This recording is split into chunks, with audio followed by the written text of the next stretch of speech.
All right, I've got I Show You recording, and I should have this camera recording as well. So hey there everybody, welcome to the channel, and as always, thanks for stopping by and hanging out for a few. My name is Rich Charpentier, and I'm the channel host. And this video today is part 2 in a series talking about drone job deliverables. And so today we're stepping into the next phase, which was going to be talking about video deliverables. And in the last video, we talked about still photography videos for real estate companies.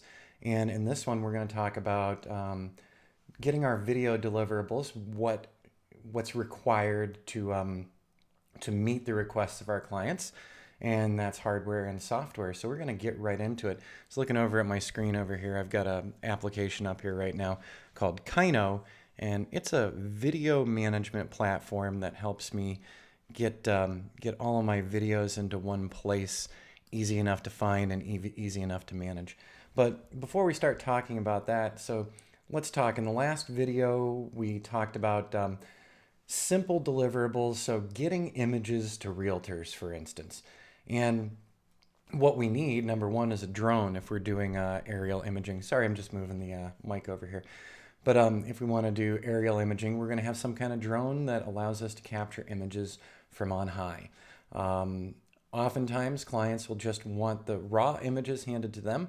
They won't ask you to do any editing, and you have to get those images to them somehow. So you can either bring it by on a thumb drive and sit down with them and review the images, or you can get the images to them electronically using something like Dropbox or the Google Share Drive.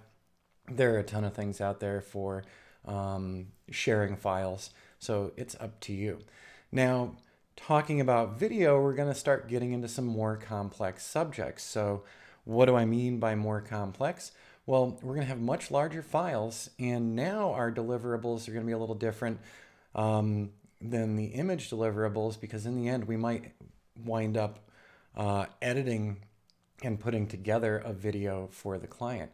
So just like last time around, we're going to need a drone. We're going to need some kind of capture application on the drone, whether it's DJI Go 4 app or the Litchi app or Ground Station Pro, or there's a ton of them out there. So it depends on what you want to do. Now, the deliverables could be different. And in the case of my business, since I'm doing more construction progression work, I am using Litchi to create flight paths to get really consistent videos to show people the progress of a construction project over time. Now, you might not be getting those kinds of requests. Maybe you're getting realtors asking you, I'd like some video of the property, and I'd like to make that video available online so that people can take a look at the property in video form, so not just still photography. So maybe the realtor says, I'd like to make a 2-minute video about the house. So you go out to that location, and number one, you film that location. So using whichever application you want to film the property. DJI Go 4 would be fine for that. Litchi's fine for that. Heck, I could do that with Ground Station Pro as well. So it's whatever your preferred capture applications are on your drone. That's what you're going to be using. Now, in my case, I get a little more complex because I like to make flight paths that are reusable. And probably in the case of real estate sales, you're not going to need to do that. The realtor just wants a nice show of the property itself. So pick your application for flight and for video, collect your video, and then you're going to come back to the office, and what you're giving to the client is going to be dependent once again on your conversation with them. So what your deliverables are depends on what you agree to with that client. So if they'd like a 2-minute video showcasing the home from the air, from the ground, maybe even some interiors, you're going to be thinking about bringing a drone along with you, and most likely a still camera as well, be it a digital SLR or the new mirrorless cameras like what I'm recording on right now, which is one of the Sonys. So you're going to have all this equipment with you, and the client's going to say to you, I would like indoor and outdoor, aerial and ground-based. So you're going to be shooting with multiple cameras, multiple platforms. You are going to return to your office afterward, and you're going to offload all of this stuff. And maybe you're going to make a specific folder for that client. Maybe you're going to make folders for the drone, and also folders for the other cameras you used while you're on the property.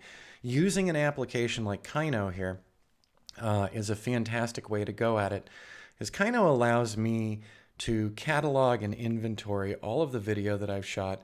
I do have different folders for it, and one of the really nice things with Kino is the fact that I can label things. So I'm just opening a video from a hiking trip that I did the other year with some friends.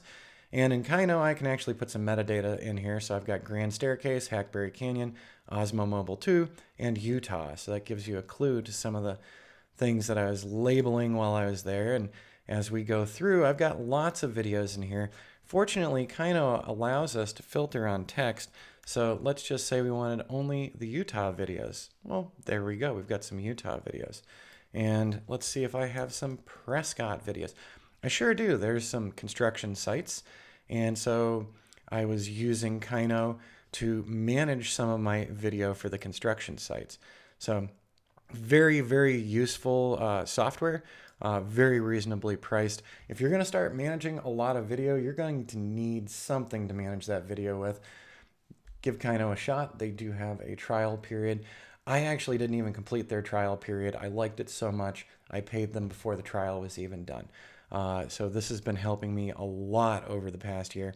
So it's one of those indispensable tools when I'm working on video for customers.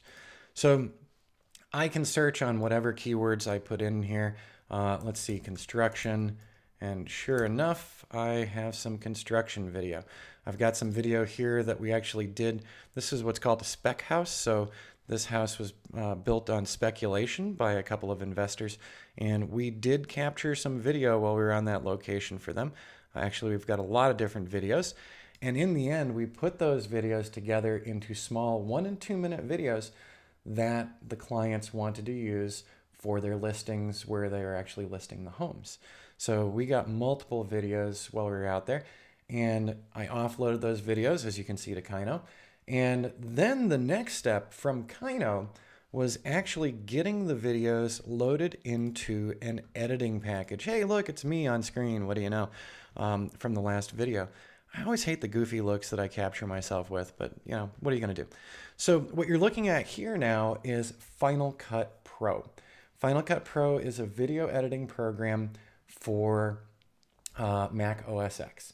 So if you're a Mac user, Final Cut Pro is a great option for you. If you're a Windows person, most likely you're going to be looking at Adobe Premiere, which is one of the highest end video editing platforms out there for Windows. You can also do Adobe Premiere on Mac if you want to. If you've got an iPad or an iPhone, you can edit videos with iMovie on your mobile devices, and there are other editing packages out there as well.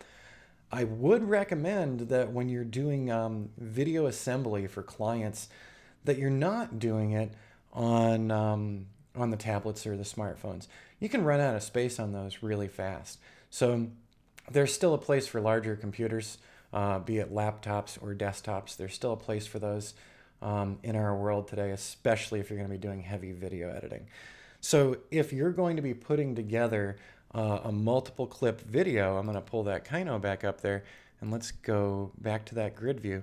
So you can see that there's another video before that. I've got some of them labeled, and I could go through and find all the different videos if I wanted to using the power of Kino, which is very helpful. I'm going to close that out. So I've got a lot of videos in here and a lot to manage, and as you start doing this, you're going to run into the same problem as well. Lots of portable hard drives sitting in front of me.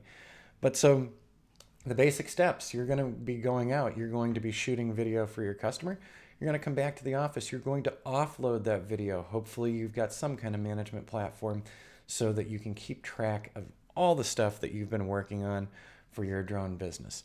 The next step, once you've got all that video, is to assemble it. And as you can see, we've got multiple clips going on here. So I've got a clip of myself on green screen. I've got some kind of background going on. I've got my audio clips. So in building these videos for your clients, you're going to have some degree of comfort with something like a Final Cut Pro X or Adobe's Premiere or other editing packages out there. Finally, other things to think about. What else do I need to do for these videos for deliverables for my clients? maybe they'd like some really nice music with their particular videos, be it a progression or a real estate video. So you might have to sign up to one of these video licensing groups. I personally use Soundstripe. I love their audio selection that's on Soundstripe. And so I can actually drop in really nice music to some projects, not all projects. Once again, this is going to be a question for your clients. So for everyone who's been very concerned about deliverables and asking on this channel, the biggest part of the deliverables is the conversations you have with your clients and also the contracts that you draft with your clients so that they're aware of what you're providing them and you have a reminder of what you're supposed to be providing them. So you don't go off script afterward. So video presentation to clients is going to take a longer amount of time because now we're getting into these editing packages. We're going through multiple clips. Maybe we've got 40 minutes of video and we need to condense that down to a 1 or 2 minute presentation for them. So that's going to require a good eye for proofing the video, for catching yourself any mistakes in it, and for editing things. So when you're looking at something like this, a very simple video presentation, maybe you're going to spend an hour on location doing still photos and maybe doing video. You're going to have to compile all those things. Maybe you add some of those still photos into the video along with video clips as well. So if you're looking at an hour on location, you're looking at several hours production time afterward if you're doing your due diligence. So for every hour in the field, just tell yourself, I'm going to be doing a couple hours of management of what I've captured, of laying out what I captured, of putting it together into a software application like Final Cut or like Premiere, and getting it all together in a nice final format that then you're going to share with your clients. How are you going to share that with your clients? As we said in the last video, Dropbox, Google Share, those things will work great. Also, maybe you're going to upload your video for your client to YouTube. And so I've got a video on my website for Arizona Drone. I've got an embedded video here so that people can watch that video on my website. So maybe you're going to need to set up a YouTube account for your client video displays, or maybe you're going to set up with Vimeo for providing these videos to your clients. Or maybe you're just dragging those images over to Dropbox, or I'm sorry, those video files over to Dropbox, and you're letting the customer handle it. This is all going to be dependent on your conversations with your clients. I'm going to say that throughout this series, and I'm sorry for being repetitive, but I want to drill that home.